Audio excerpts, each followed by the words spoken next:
like I said, I've been practicing law a long time now, and pretrial bonds have been around for a long time. Problem is that they weren't utilizing them in an over-the-board situation. The only persons that were getting considered for pretrial bonds were the suburbanites, people from out in Katy, out in Kingwood, down in Clear Lake, the middle class. If they came in and maybe they got the pretrial bonds.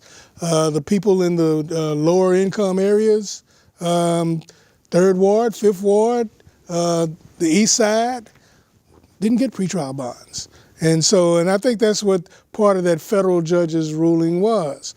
And so now you've gotten the judges now who've kind of been backed into a corner, and now they're having to explain away why they have not been granting these type of bonds over a period of time. There's one particular judge, and I know him, been knowing him for years. And actually I'm on a pretty good, as far as relationship, I mean, I've known him, I remember when he was a DA. I tried cases against him. And as a judge, I know that he will give you a very fair trial. But he said some things that there's a lot of people have taken odds with. And I just want to just kind of, if I could, address that just for a minute.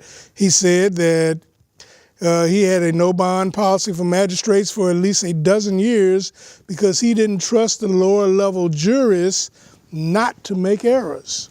He said, and this is a quote, almost everybody we see here has been tainted in some way before we see them. They're not good risk. He said he was concerned defendants would be released or bond only to be arrested on another offense. Many had casual attitudes about showing up for court. Keep in mind now, at this point, he did not say anything about black or white. He's just talking about alleged offenders generally.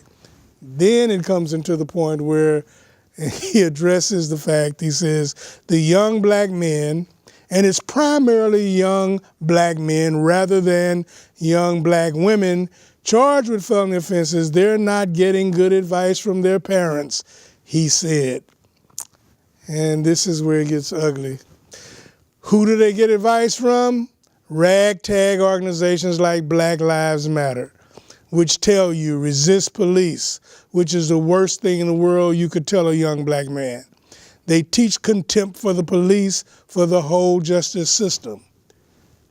There's going to be contempt for police because it is clear that police, in the past, we haven't seen it within the past month, but in the past that I know of, in the past have killed young black youth. This is documented. This is nothing that we're surmising or speculating. We see this even with the camera phones and the social media. We see this with our eyes, and still these people are being released without any charges. So to say that, I think is just not acceptable. It's not acceptable to me. It's not acceptable to the people in the black community, especially the people of these organizations who are trying their best to bring out what's going on as far as unfairness, injustice to young black people.